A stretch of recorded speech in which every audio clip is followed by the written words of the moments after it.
So we were just drinking water, and Cassie asked me, I'm like, good old dihydrogen oxide, and she asked me, are you a potato? Well, have you ever seen the memes of a potato? And how if you... What are you talking about? If you leave a potato in the back of a pantry, instead of like other vegetables, how they die, other vegetables just mold and die. A potato starts growing roots and it's like, water!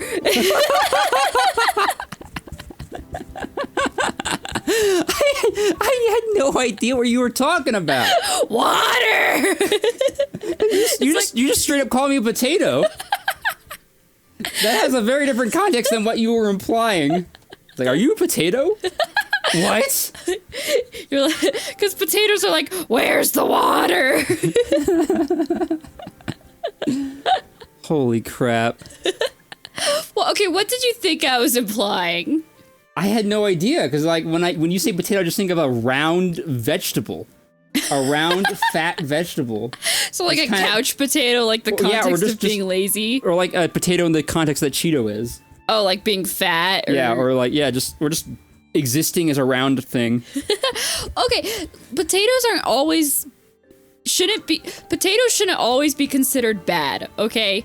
And here's the reason why. I've had this conversation with my friends before, where in a relationship, if you use the context of a potato as it's starchy and it has sustenance and it's filling, you want to be a potato. Okay? You want to be a potato. You want to be a potato because it has sustenance, you know? Like, it's consistent, it's stable. You don't want to be some zesty...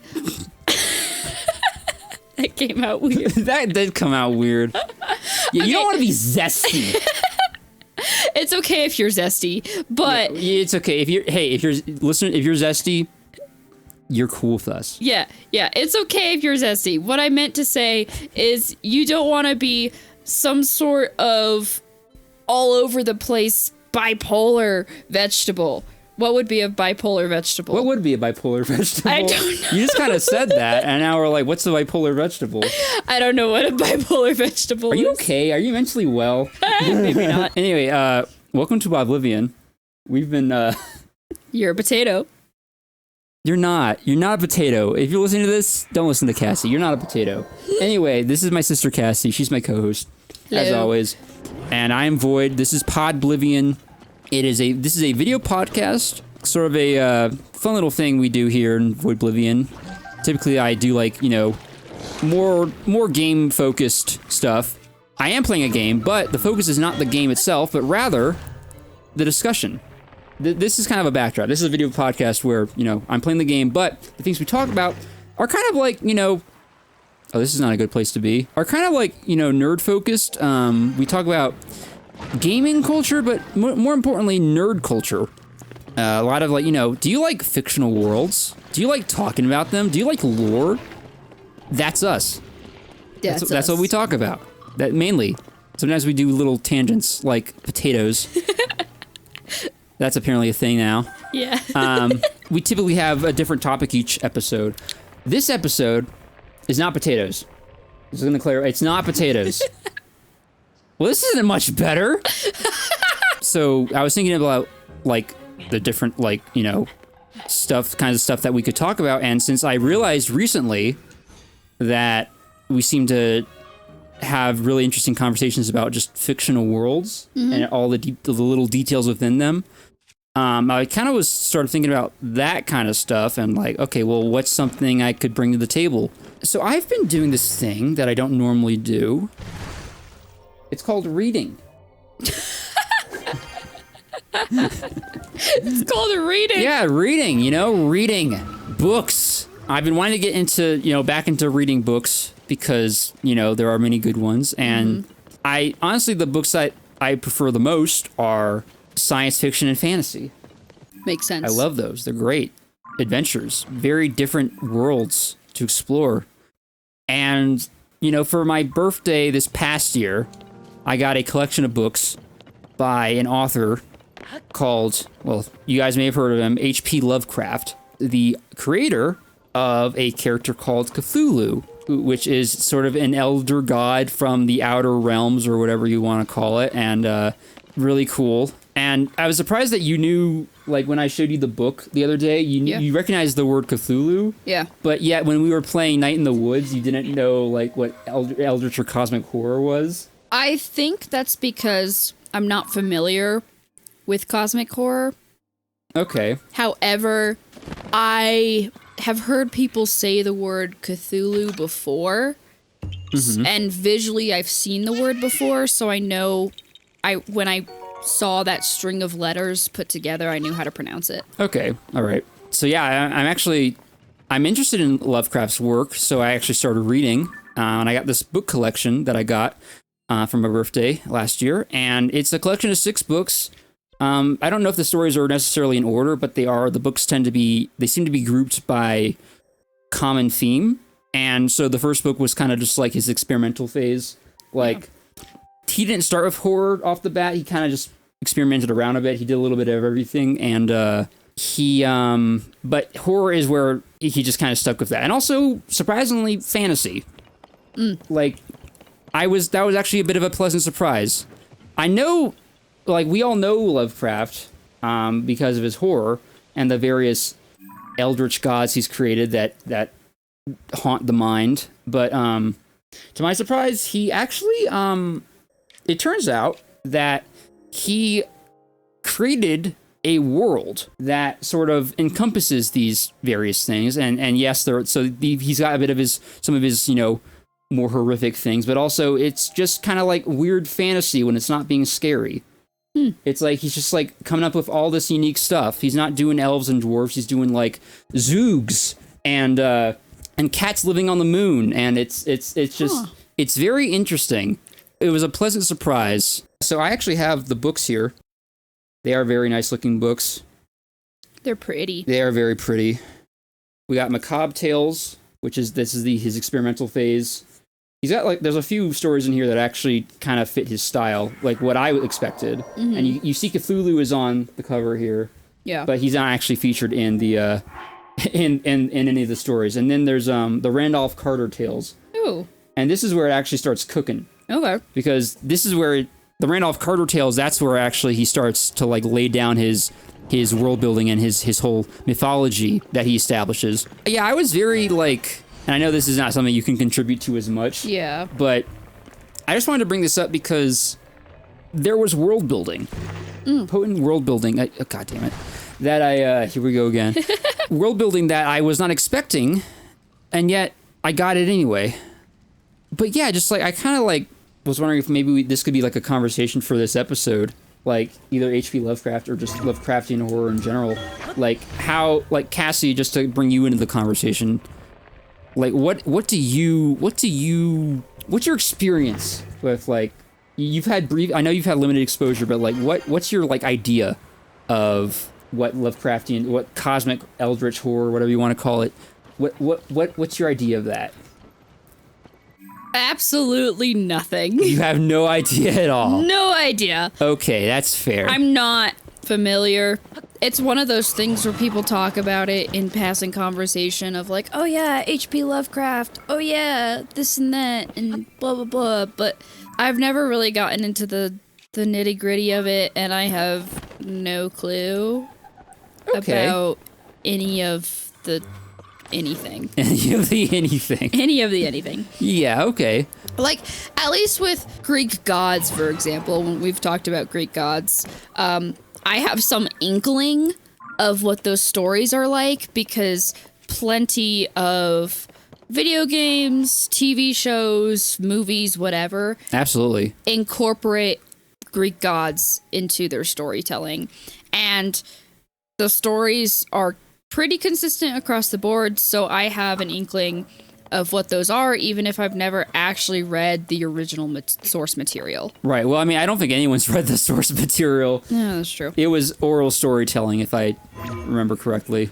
But you know what I mean. Yeah. Lovecraft, absolutely no idea. Okay, well then I could just sort of introduce you today in this episode. Okay. To what this is, what Lovecraft is. First of all, I will just say outright, I know that some people, when they think of Lovecraft, they think of how he was a racist, and he had a cat whose name was N-word Man. Oh. Yeah, he didn't name it, though. That was his family cat. Wait, what? His family named his cat N-word Man? Yeah, but except they don't say N-word, obviously. Yeah, I know. Was it hard R? Yeah, hard R. God. He didn't name it, though, but that's what everyone thinks about. But he what? So he's just like a little 8-year-old boy going around and be like, "Come here, N-word man!" Like, I don't know if he said. I mean, we don't know if he actually said the name or what. Well, he did. I think he featured the cat in a book. Oh. Yeah. But yeah, I just want to address that, just because like, I know what he was like. I'm aware. I choose to separate the creator from the creation. Mm-hmm. Even so, I feel like I think Lovecraft was just a straight up xenophobe. Because the thing about Lovecraft is that he was scared of a lot of things, and he incorporated that into his work. Huh. He was scared of anything that was unfamiliar, and he tried to reflect that in his work. Okay. Now, so when he tried to, I mean, sometimes he actually did try to express his fear of stuff that is kind of just normal to other people. Like, we know what penguins are. We know what air conditioning units are. What? We know what foreign people are, but this was not the main focus of Lovecraft's work. I'm sorry, hold on. Backtrack. So air conditioning units was unfamiliar for him? So he lived, his work came out in like the 20s. Okay. So air conditioning was kind of new at that time. And he didn't write specifically about the air conditioning unit itself per se, but he kind of had a story around that. But it was very clear that he was uncomfortable at the idea of air conditioning. Okay, and then that's super weird because it's making people actually more comfortable, and you're not like sweating balls. Right, but okay. it's the fact that I think for him it was the idea of cold air coming out of nowhere, like just like artificially made. It's not like a fire. We know fires, right? Fires make warmth, and we get that. But so did he just think it was gonna malfunction, and then he'd be like freezing? just the aspect of cool air. I'm just trying to figure out how he would be afraid of that, because how can that harm you? Like, well, maybe it wasn't necessarily just straight up fear, but rather just uncomfortable because at the idea of it, at the unfamiliarity of it. That's so weird. Anyway, let's not dwell on this too much. Okay. It's besides the point. What he's mostly known for, obviously, is his mythos that he made, that he constructed, which it's made of. There's actually, surprisingly, to my surprise, comprehensive world building and like there's actually like connective tissue. There's the various old elder gods from outer realms that he has made with different names, but he's housed these within a universe, or maybe rather a multiverse. I don't know how it works. I just know that there's this thing called. Well, I'm going on a tangent here. It's like the incomprehensible, or like what is known beyond our comprehension, and Lovecraft will play with that a lot. Okay. Like he plays around with the idea of the unknown and the ominous. It's more like, I've noticed that a lot of his horror, it's like, yeah, there are things that are like immediately like, oh God. Yeah. But there's also like, the other flavor of horror he incorporates is, it's not immediately horrible, or horrific? Is that the word I'm looking for? Yeah, I think. But like, the more you think about it, the more you're like, oh. Oh. So it's kind of like existential dread combined with like, the horror of the unknown, of outer reaches, of events beyond our understanding. Yeah. Okay. Actually, I think the best example of this that I've found thus far while reading through these books in order was actually in the first book, Macabre Tales, which I don't know if it actually fits into his mythology or if it's just like its own thing, but it's called The Temple. I'm not going to give away what happens in the temple, but I read The Temple and I was like, oh, okay, that's a little spooky. And then days later, I was thinking about it, and I thought about what if it had been made into a movie. And I thought about what this one scene would have looked like, how it would have felt, atmosphere-wise, and what the visuals would have been. And I had trouble sleeping that night. Very eerie is the way I can describe the the general atmosphere of this one story. Very eerie.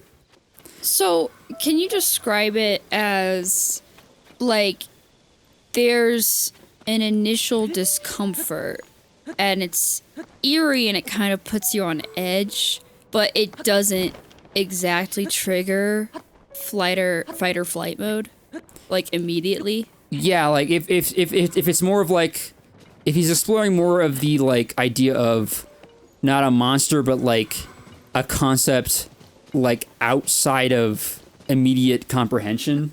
Right. Like, okay, I'm gonna have to do a bit of like a non-Lovecraft example of this that I think is also really good. There's this game called Iron Lung. Okay. I have played this. I actually did a stream of it for a past Halloween. The immediate concept is that you are a convict whose sentence is to carry out an expedition, which is okay. That's a little weird. Like, what's with that? Well, so you're on another planet, a moon, I believe. So humanity has like explored the stars and established a lot of like settlements across different planets and such. And your sentence as a convict is to go down in this submersible vessel on a alien planet or moon in water that looks like blood, and you are taking photographs and sending them back to the Institute. Okay. You cannot see what's outside the sub at all. There are no windows. You only have a camera. You click it, and then there's a bit of a wait period, and then you get an image on the screen, a black and white image, and that's all you can see outside the sub. You can only have sonar to tell if you're about to run into something, and you have camera that is on a timer. So you're in this pretty uneventful ocean on an alien moon, and you're going around, and occasionally you will hear a noise from something. Okay. At one point, your sonar is going off. You're like, okay, I'm about to bump into something. There shouldn't be. I'm looking at my map. There shouldn't be anything here. Let's check what that is. You take a photo. Giant eyeball in front of the camera. Ooh. A glimpse of something, but you don't know what that something is. Yeah. And this is very thematic to what Lovecraftian horror is. But now here's the real Lovecraftian thing about this. Because up until now, this has just been a metaphor for Lovecraftian. If you go to the lore of the game, there's actually like an in-universe, like, kind of like a record log of, like, you've got a computer in the back of the sub, and you can look up different data entries, and I just jumped off this cliff for no freaking reason. You got a series of data logs you can sort through on the computer that just kind of, like, if you type in keywords, you get data entries. One of them describes an event that happened in this universe where all the stars everywhere went out. Okay. Suddenly. And everyone lost contact with everyone. Oh. Why did that happen? It's never explained. Why are there monsters here suddenly on this moon? This is what this is a great example of cosmic horror, because something has happened, something that you do not know the whole picture. Something beyond our understanding, and we don't know why it happened, but it happened on a large scale for some reason. So basically, Lovecraft horror is it the concept where something happened, you don't entirely understand it, so you're sort of fearful of it, but not entirely, because you're still trying to figure it out? Well, I think it's not just events, but just like things in general that you don't really understand, like really just pulling at the imagination, really stretching the imagination to its limits, and like because it's strange. If it's not scary, it's at least strange. Yeah. And it really makes you like even his more docile creatures in this world he's made called the Dreamlands. Yeah. Which apparently I don't fully understand the Dreamlands yet, but the first story of the Randolph Carter tales, which I'm still reading by the way because it's kind of long, is it takes place in the Dreamlands from the perspective of the titular Randolph Carter, and he's just exploring the Dreamlands, and it appears that you can only get there by sleeping. Huh. But yet you are lucid to the point where you feel like you are physically present in that world. Interesting. Yeah. But even the most docile creatures are very strange. Like these things called the Zoogs, which have only been described as being small and brown and furry and having strange eyes that you can see in the dark. They live in an enchanted fluorescent forest that like it glows in the night, and they drink from. There's this one tree that they have like they make a wine of it because it was made from a seed that fell from the moon, and they drink this thing called moon wine from the sap of that tree. But even these things are a little strange and a little concerning because while they seem to be peaceful for the most part, at least towards humans, they do eat meat. And there have been rumors, as described by the story, of people going missing in the woods and not coming back out. Yeah, it's the what I just described with Iron Lung. That's more of an extreme example of a really solid extreme example of what Lovecraftian horror is. But yeah, it's like different ways to take that, the fear of the unknown and twist it. Various ways to like utilize it. That's what he does. Got it. So something I thought of while you were talking. Have you heard of it's called the frog boiling metaphor? I have not. Okay, let me read you what the frog boiling metaphor is. Okay. So, it's a fable used to illustrate the human tendency to fail to notice or react to gradual, incremental changes, even when they become harmful. The idea is that a frog put in boiling water will immediately jump out, but a frog in cool water that is slowly heated will not notice the danger and will eventually be cooked to death. So, basically it highlights that people can become desensitized to negative changes that occurred slowly or over time. Okay. And there's lots of applications to that, like global warming, burnout, etc. Well, the reason why I thought of this metaphor when you were talking was because it was hard for me to wrap my head around understanding cosmic horror.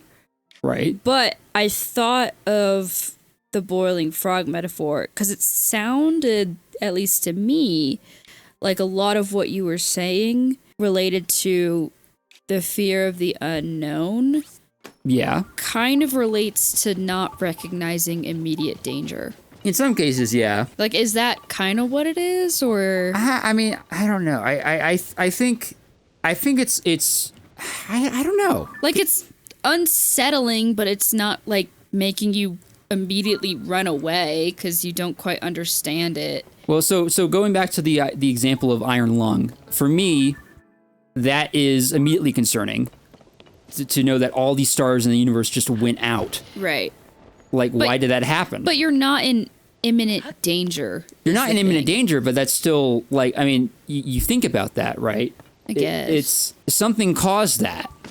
Huh. Something caused that, because stars don't just go out all at once. Right. And usually when you think of something, you wonder if it's an entity. Right, but are the stars back? Like, you heard about this event. They didn't come back. Oh. I forgot to mention that. They did not come back.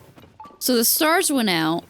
Well, okay, so that kind of, going back to the boiling frog method, if the stars went out and didn't come back, and that's your new reality of no stars, you wouldn't know the difference, I guess. Right, if you were born there and there were no stars, then yeah, you wouldn't be concerned. But if you were there when the stars just went out, right, but then nothing happens, so it could cause temporary mass terror, but then it's kind of like this imminent. It's not imminent in the sense that it's going to happen immediately. You're kind of just waiting for something to happen, and then I guess it never does. All right. So then you get adjusted to your new reality, or people that live there that hear about the event happening 100 years ago, they're like, oh, whatever. Well, okay, I don't. I thought this would be easier to explain. I'm not. It's hard to understand. It's really, because to me, that's a really dreadful thing to think about. Because that just like, that implies something is happening out there somewhere that we do not understand. That, like, is it part of some sort of like preordained plan by some sort of elder god? Okay, so maybe the reason why I'm not understanding this and can't wrap my head around it is because if something isn't actually happening in the present, right? I'm not really I'm not like actively fearing it. Like, yeah, it's kind of in the back of my mind, like, oh, that could be a possibility, but it's not an emergency right now. Do you understand the concept of dread? I mean, let's just talk. Do you understand dread? Yes, I do. Do you understand? Did you watch The Babadook? You remember when I recommended The Babadook to you? Yeah. How are you feeling when the woman was flipping through that picture book at the start of the movie? You remember that? A book lands on their doorstep. She starts reading it. There are very disturbing illustrations. Yeah. How are you feeling when you saw that? Okay, so I understand the feeling of dread. Yes. But when she was actively flipping through the book, I was just like, oh, she's flipping through a book. Your brain is broken. I was horrified. Like, because with the Babadook, it eventually appears, right? Right, yeah, but like, in some ways, just the buildup was that much more terrifying, for me, at least. Okay, so in horror movies, when there's creepy noises and like there's a buildup of like there's dark, like there's darkness, you're in a dark hallway or something, it's suspenseful. Right. You're hearing creepy noises in the distance. That kind of thing makes me dreadful. And I'm in suspense of like what's gonna happen next because I know there's something there. If it's just a random book and she's flipping through it, I'm just like, whatever, it's a random book. Okay, I'm starting to realize, and this is kind of like going back to our conversation about dreams and like, and when you read, what do you like experience? I'm starting to realize that maybe your imagination isn't as active as I thought it was. What is happening in there when you like fucking tumbleweeds? Maybe Lovecraftian horror is just something for the people with more active imaginations. Yeah, because I can't understand it. I'm just like, whatever. God damn it. Just been talking in circles just to find out my sister has no imagination. Well, I do, but it's like what's actively in front of me, I guess. See, because like when I get like a glimpse of something in horror, like when something is teased, like the imagination kicks in. I start to imagine, okay, what is that thing? And I do not want to run into that. Like, so with the Babadook, she's looking at the book. I'm like, I don't want to fucking meet that thing. Got it. Like these pictures are scary as hell. I'm sure this isn't what it actually looks like, but just like the way its soulless eyes kind of just stare back, the way its mouth just opens, and it's just like, why is this book here? And what's happening? What is this? Is this an omen? So my brain goes, that's fictional until it isn't. Damn. That doesn't exist until it does. Wow. Okay. So, like, obviously I'm watching a movie and it's called The Babadook. I know the Babadook is going to come eventually, but it isn't here right now, so it's not something to be afraid of. Oh, okay. So I only feel dread if it's creeping around the corner and it's outside the house and making weird noises and you know it's actually there. Okay, how about a hypothetical? Okay, so let's say that you are an explorer. Okay. An archaeological explorer. You specialize in human civilization, like ancient civilization. Okay. You catch wind of a previously undiscovered temple. Okay. That is in a very secluded part of the world.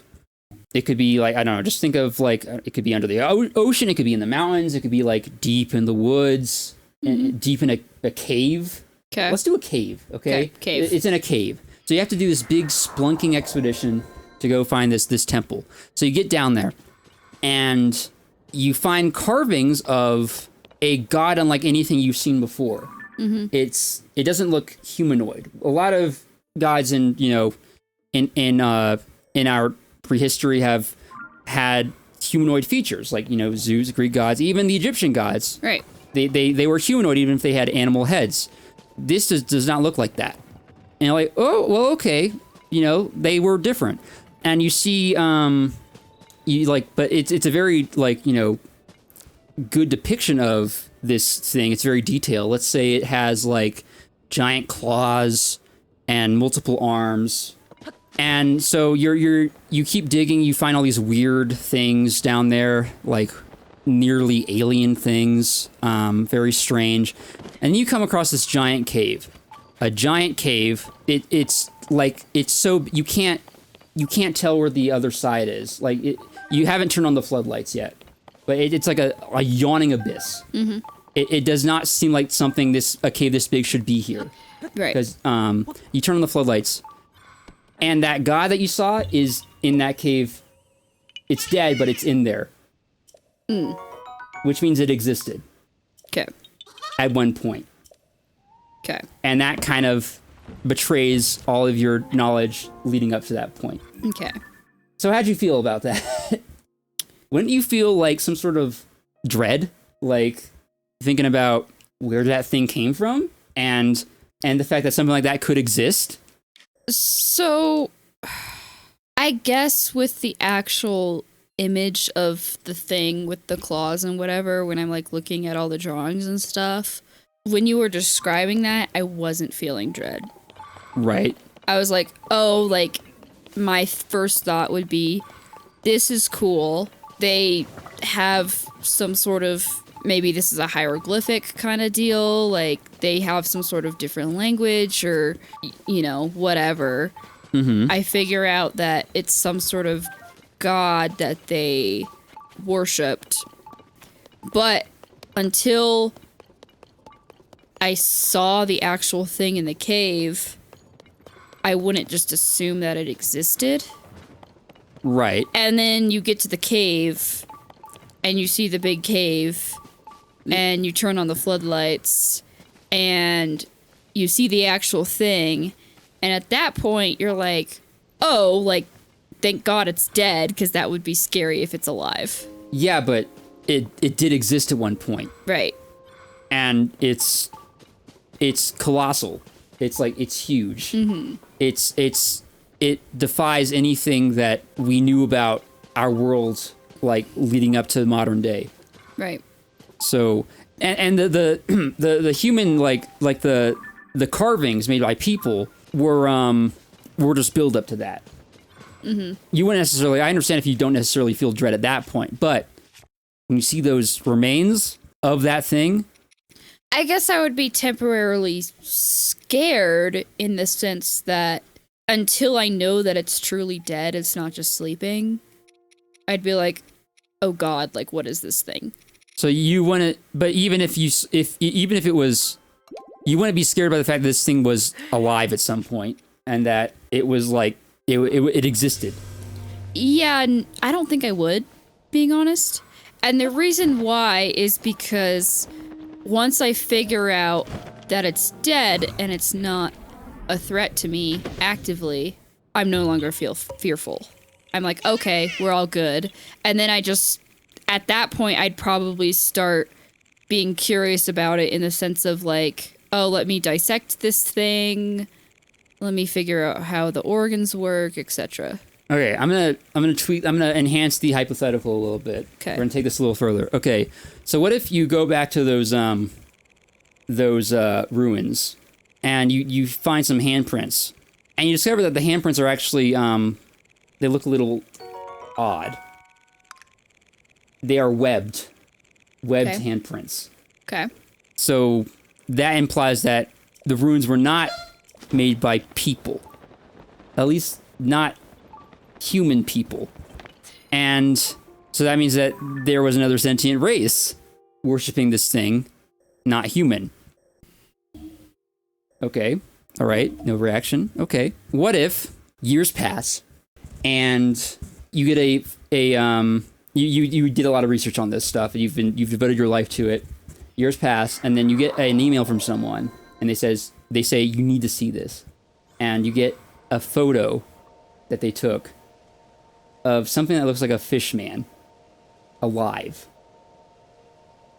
Fleeing out of sight. So these things are still around. Okay. I mean... And they might eat people. At the point that there's some sort of proof that they're still alive... There's a stable here? What the hell? Anyway, sorry. Yeah, that's weird. At the point that there's some sort of proof that they're still alive and then that they might eat people, that makes sense to be fearful of it. So, when you were mentioning, oh, there's these things that are kind of people, but they're not, and they have webbed hands and whatever, I was just thinking about evolution, and I'm like, oh, that's cool. But at the point that they're alive, and if there's proof that they eat people, then that makes more sense of like, oh, we got cannibals running around kind of deal. Okay, so we've established that you do not have an active imagination. Apparently, you do not understand dread in the broader sense. No. You have a very specific type of dread that only applies that will only a type of dread that will only work on you, or not only, but it's the only kind of dread that works on you. Yeah. And you don't understand the notion of earth-shattering realization and discovery. Guess not. What if we just found out the world was flat, like right now? I don't believe in flat Earth, but what if that just came on the news? Like someone just finds the edge of the fucking world and they fell off. And all that scientific research that we thought was real was dead fucking wrong. Okay. Like just the Earth is like if the Earth was flat.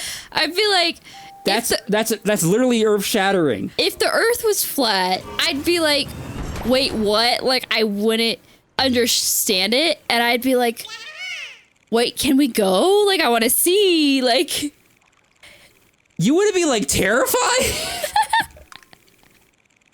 I don't know. As long as I don't fall off, I'm like, I want to go see it. You wouldn't be thinking about like how have we not known this? Like why? Like how are we just finding out about this? I mean, at that point, I'd probably be trying to figure out, like, what conspiracy theories were happening, or, like, why people were hiding this. Okay, what if... I'd be trying to understand... I'm getting so desperate here. What if we just found out that at some point, an entire half... Okay, we're going back to normal Earth. Okay. What if an entire half of the globe just fucking disappeared? And we find out about it like later because no one tells us, because no one from that side of the Earth can tell us because it's all gone. It's all gone. It's all gone. It's just cleaved. It's just cleaved in half. And the only hint we have of what could have done this are giant raking claw marks. There was no sound. We hardly felt anything. What would you feel then? Okay, at that point, I probably would be anxious. There you go. Now we're getting somewhere. God damn it. At the point that we find out that half the world is gone and nobody told us, but then somebody tried to go to the other side of the world and they were like, where the hell did this go? And there are a bunch of claw marks and just like half the world basically got destroyed without a trace. At that point, I'd be like, okay, half the world got destroyed. What if the other half this is what I'm talking about. gets destroyed? This is what I'm talking about. This is, I guess this is the best way to think about what cosmic horror is. Okay. This big thing, like, okay, in terms of events, in terms of, like, beyond your understanding, this big thing happened, okay? And it's pretty concerning. I mean, the stars going out, that's also concerning, but just not in a way that you can comprehend, I guess. Yeah. But this is definitely concerning. And it was caused by something big. And that, like things don't get that big, at least not, like, not the way we understand it. Things don't get that, like, what can survive in space. Yeah. This is what I'm talking about. This is what it is, okay? So, now I'm gonna add one little more detail to this, okay? So, everyone's, like, talking about this thing that happened, and we're all pretty concerned, and then there's an eclipse. It's not caused by the moon, though. Okay. Then at that point, I'm like, oh, what is that thing in the sky? Yeah. But it's also, like, really far away. Yeah. But that's how big it is. Okay. And it's just kind of sitting there, you know? Let's say it doesn't even attack, but it just sits there. And you can't help but wonder, when's it going to attack? You're left waiting in anticipation. That makes more sense. See, okay, that's what it is. That's what cosmic horror is. Like in terms of the bigger strokes, like the imagination being running wild, wondering what the danger is. So I think, here's the difference though.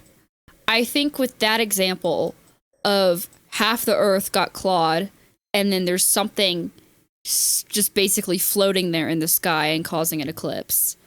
The difference is that you can actively see it and it's happening recently. It's recent, so because it's recent, it's more of a present danger. As opposed to the big claw crab thing, for an example that you gave. Mm-hmm. That was dead, so even if the body is in present day, it being alive was in the past, so it's no longer a threat. Okay. Well, here's the commonality. Here's the commonality between these two things. And this is coming from your perspective in both situations. So in the case of the Earth getting cleaved in twain, you are a person that is still alive. Yeah. So that's one question. Why not the whole Earth? Why are you still alive? Is it going to attack again? Just assume that you are forever hanging in this perpetual state of wonder. Okay. And this thing in the sky, like, we can use our telescopes, but let's just say that let's pretend that even if we look at this thing, it's kind of hard to get a good look at it because looking straight at it, you can't really focus on it for some weird reason that you can't explain. You also don't know why this happened. Okay. So you're left in this perpetual state of wondering why. Mm-hmm. There's an unknown variable. It's the same thing with the other situation, the other hypothetical, where there's this big creature that existed at some point. Its origins are unclear because it does not fit anything that Earth's anything that has ever existed in the past. It does not fit any sort of biology that we've ever seen before. And our understanding of how things could get that big, it goes beyond that. Like, it just evades all prior understanding. So I guess my biggest thing about cosmic horror is the way my brain works is if it's not a threat and I don't necessarily see a potential for the threat in my lifetime, then I'm not concerned about it. And at that point, the fear reactors or whatever go away, and I'm trying to figure out why this was a thing. I'm trying to find an explanation for it, but I'm not necessarily fearful of it. However, if it was recent, so for example, the stars going out. Yeah. If I was living in the present day when the stars went out, I'd be afraid of that. Okay. Because I'd ask, why did the stars go out? Okay. Because it's more of a recent thing that happened and an imminent threat. If I'm living 200, 300 years in the future and I find something saying that someone wrote about the stars going out, but nothing has happened since then, I'm not afraid of it because my new reality is living without stars. So I don't understand what stars were in the first place. So I'm kind of like, oh, okay, whatever. This is my new reality. I'm not afraid of that. So I don't know if I speak for all enjoyers of H.P. Lovecraft when I say this, but I feel like what we do, like those of us who read Lovecraft, is we form connections in like thinking about why these things happen, and we think about, even if there is no immediate danger, we think about the implications of said thing, right? And the imagination just kind of runs its course, and it could eventually circle around to the possibility of there being some sort of a modern day consequence. That's my experience anyway. That's my That's what I think of when I think of Lovecraftian horror. Got it. Like modern day consequence, but even just like the implications of like, you know, there's modern day consequence, but there's also earth shattering like revelations. I think the conclusion that I've come to is that everyone has different fears for different reasons. Right. And what one person finds scary is not necessarily what somebody else finds scary, and therefore it changes how people view horror and what is enjoyable for them. Okay. So, in my experience with watching horror movies, I haven't watched a ton, but the scariest aspect of a horror movie for me is the suspense where I'm waiting for the thing to happen because I know the guy is just gonna pop out of nowhere. For example, The Shining with Jack Nicholson. Like, right. I knew he was gonna, like, he's tracking them down. You found the guy in The Shining scarier than the actual what was happening in the hotel? Yes. Oh boy. I know he was being possessed. See, the thing about The Shining, and this kind of ties into this whole thing. Okay. What stood out to me about The Shining and why it's one of my favorite horror movies is on the first watch. At that point, like I had seen, you know, a lot of, you know, really wrung out horror cliches and reviews like I know about ghosts, I know about monsters. Yeah. This seemed like ghosts, but I wasn't sure. Mm-hmm. Like it was happening in a very unusual way.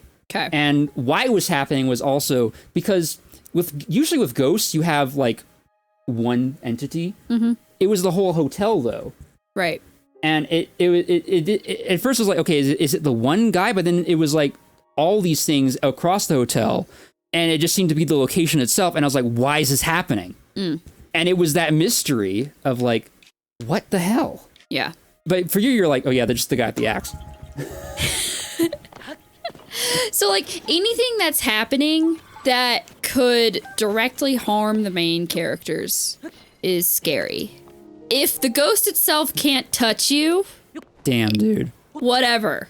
But if the ghost can possess somebody, have the person carry an axe and go after you and try and kill you, that's scary. You're not worried about the fact that this entire location is evil? I mean, you can run away from the I would be more concerned about what's happening within the location that could cause me harm. And then in terms of the actual location being evil itself, I'm just gonna avoid the location. I run away. Wow. I run away, and then I'm like, let's just not go back there. I am so disappointed. Because you're not bothered by these like wide things that are like, what is happening, and like you're not concerned at all by like events unfolding beyond your comprehension. I'm more concerned about imminent danger. Oh my god, SMH, dude. Well, I got one more thing for you, okay? Okay. And you're probably just gonna be like, whatever. But this is a real world example of the kind of horror I've been trying to describe to you. Okay. It is real. Well, at least the implications are real. So, our dad went on a trip at one point in his youth. He went down to the Grand Canyon. Yes. And the guide showed this one part of the Grand Canyon where, like, you know how you can see all the layers of rock? Yeah. I think I know what story you're about to tell. Yeah. So, there's this one part of the Grand Canyon, I don't really know the name right now, where the difference between one layer and the very next layer beneath it is like 1 billion years. Yeah. Where did that go? That's the one thing. But it's less about where it went and more about how much stuff could have happened in that time frame. Think about it. The Earth, as we understand it, is a few billion years old. Right. But we have we have defined a approximate time frame of how old the Earth is. We've also said we have an approximate time frame of life on Earth. Yeah, which is much shorter. Yes. To our current understanding. Mm-hmm. The thing about the Earth is that it is way older than what we say life is on Earth. Yeah. And we say, oh yeah, it was just like, it was just like just uninhabitable for that long. I mean, the thing is, in that billion years, you could have had several civilizations. Oh, yeah. Rise and fall. Oh, yeah. Implying that we could be just the next sentient race in a line of eventual fuck-ups. Oh, yeah. That is horrifying to me. And you're just like, lol, raffle, YOLO. So, first of all, I find it extremely fascinating. It is fascinating, but the more I think about it, the more I'm like, holy shit. So, I guess in my brain, first of all, it's fascinating because I'm like, we are on a floating rock in space, and clearly it has, over time, had various living things, which eventually caused itself, if they just, screwed up, eventually they wiped themselves out, okay? Yeah. And then the Earth had time to reset. So do you just not feel existential dread like at all? Like, at all? Like, at all? Like, at all? At all? Okay, so... Have you ever felt... I need to know this before we end the episode. Have you ever felt existential dread? At all? Let me try. Are you just a happy little pea brain? Like what's going on? You're not a pea brain. I meant to say, are you happy? Are you just a happy little organism on this rock? I guess the way I try and help reduce... So you're just coping. Yeah, I'm just coping. I am not coping. The way I try and cope and reduce any sort of anxiety that I have is if humans are fucking up beyond belief, which we are, with the way we treat our Earth and the way we fight over resources and the way we create war, in my mind, the way I cope with that is I'm like, okay, you know what? If it's our fault and humans wipe ourselves out, so be it. And the other thing is if we go to nuclear war, luckily, unless you're far away from the initial impact of the nuke, most people will be wiped out so fast you won't feel it. You're dead. But so it doesn't matter. Wouldn't you be worried about mayhaps perchance falling into the population of people that are not immediately wiped out and have to live in a nuclear wasteland? Yeah, so that would give me anxiety for sure. Yeah, that would... So, having to live in a nuclear wasteland or being in extreme pain and suffering is stressful. So, I wouldn't want to be dealing with that.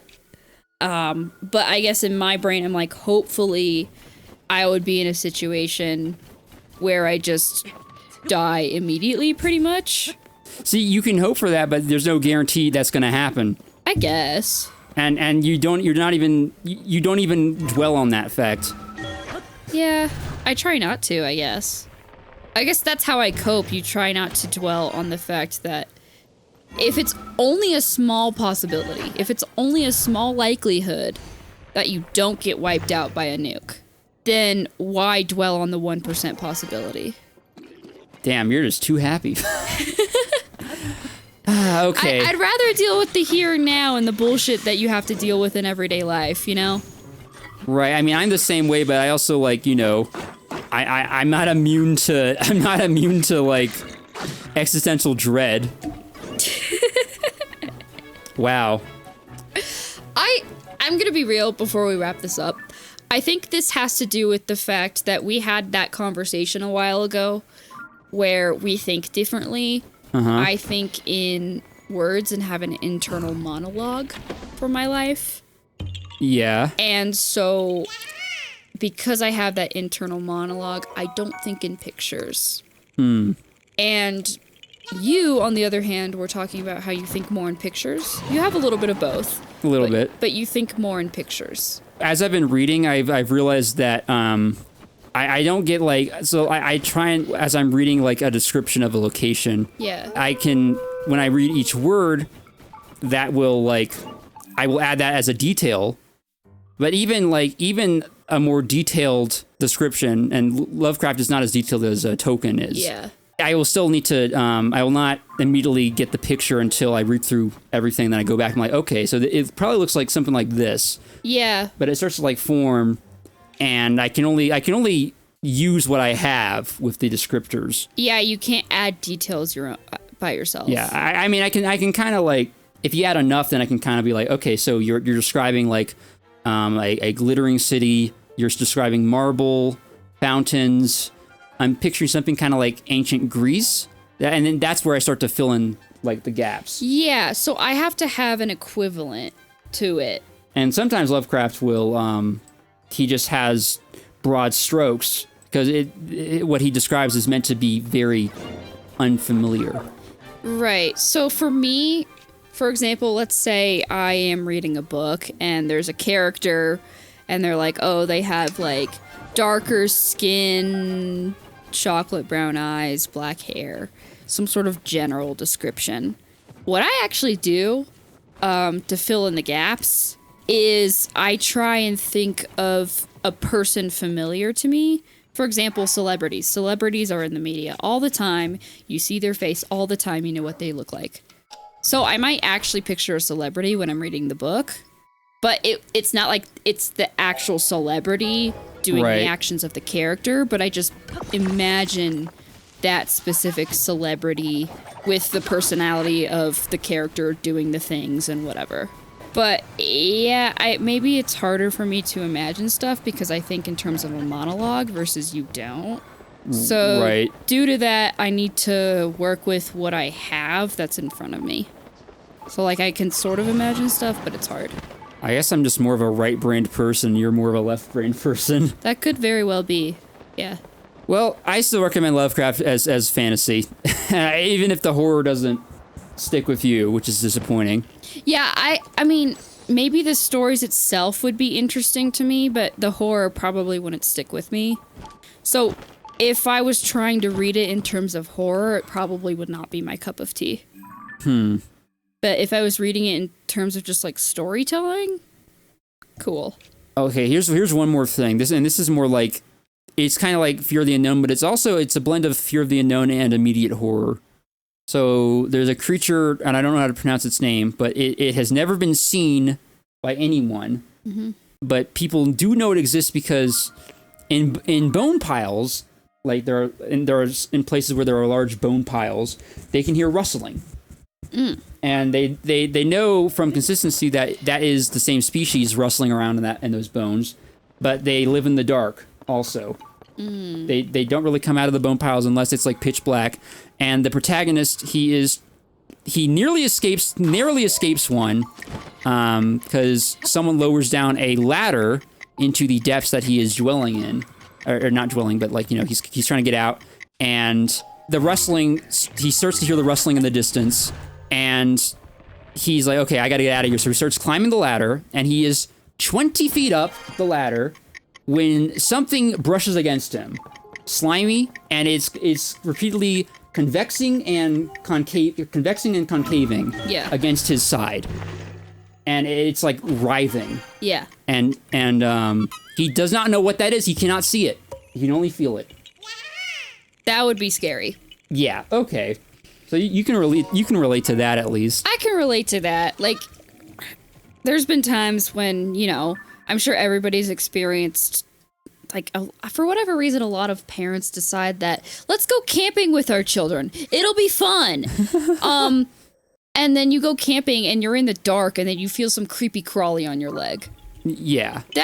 And you're like, you don't know if it's gonna hurt you or not. And you just like frantically, you're like, get it off me. And you like swat it away. I relate to and understand that feeling. Okay. So you can at least understand that. But then Lovecraft, he'll try and stretch that concept as far as it'll go. Right. Like, regardless if the danger is immediate or not, it's the imagination and what the imagination imagines, and what sort of dangers are thought up while you are thinking about the implications of whatever you just saw. I guess I try to be a logical person, and that's not my thing. Damn. Sorry.